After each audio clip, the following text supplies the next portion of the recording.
During the American Civil War, Nevada's entry into statehood in the United States was expedited by Union sympathizers in order to ensure Nevada's participation in the 1864 presidential election in support of President Abraham Lincoln. In total, Nevada sent 1,200 men to fight for the Union during the Civil War, but its main contribution to the cause was $400 million in silver from the Comstock Lode, which was used to finance the war. In addition, the state hosted a number of Union posts. Admission into statehood. Nevada's entry into full statehood in the United States was expedited. Union sympathizers were so eager to gain statehood for Nevada that they rushed to send the entire state constitution by telegraph to the United States Congress before the presidential election, and they did not believe that sending it by train would guarantee that it would arrive on time.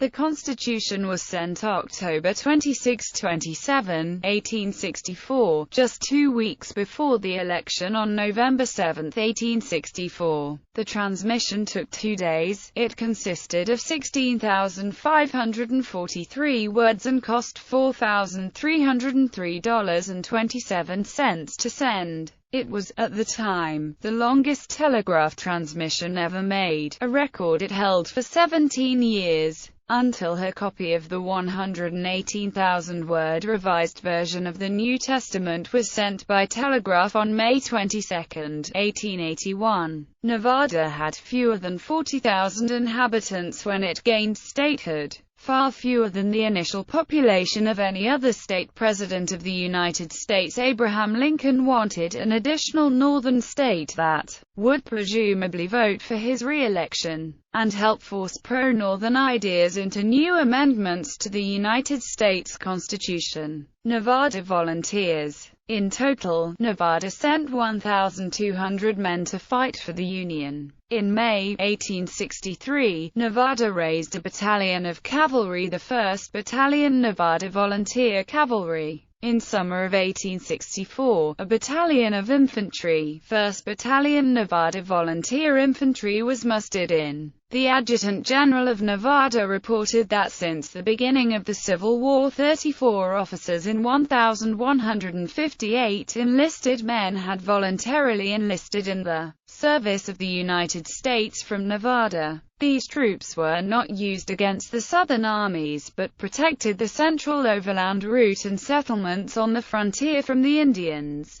With the units of California volunteers engaged in the same service, they made incursions into Indian country, exploring large sections of territory which had never been entered by American forces, and had frequent skirmishes with the Indians. Comstock Lode. However, Nevada's main contribution to the war was the Comstock Lode, whose silver, totaling $400 million, financed the Union Civil War effort to defeat the Southern states. A common belief is that Nevada achieved early statehood due to its silver, but as the Union already had Nevada's silver due to Nevada being its territory, its statehood was due to political concerns, not economic. There were several sympathizers to the Confederate States of America in Nevada during the war. In fact, of the Pacific Coast states, none had more Southern supporters. In Virginia City, in particular, sentiment towards the warring sides was split evenly. However, in strict military fashion, any strong sentiment that was pro-Confederate was struck down as Union Army soldiers arrested the sympathizers and jailed them at Fort Churchill.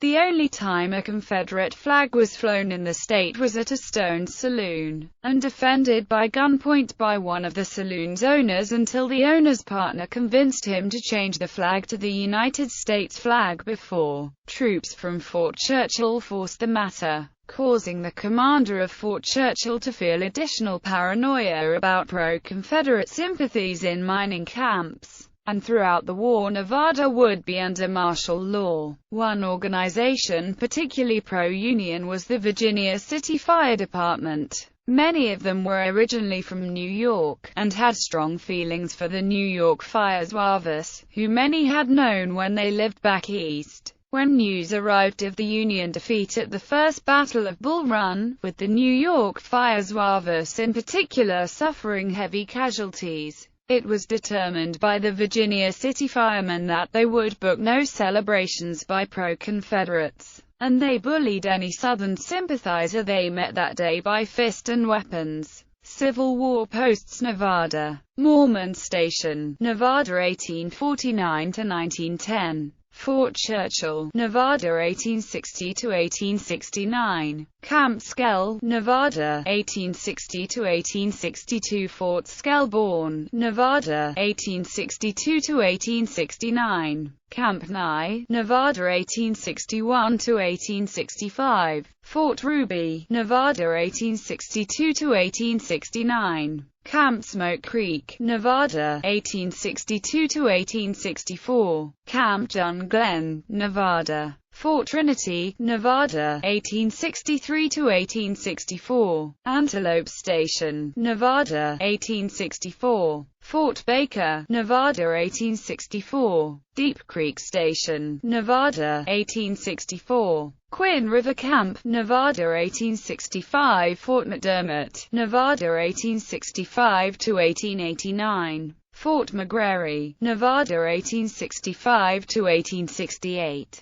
Camp McKee, Nevada 1865–1866. Camp Overend, Nevada 1865.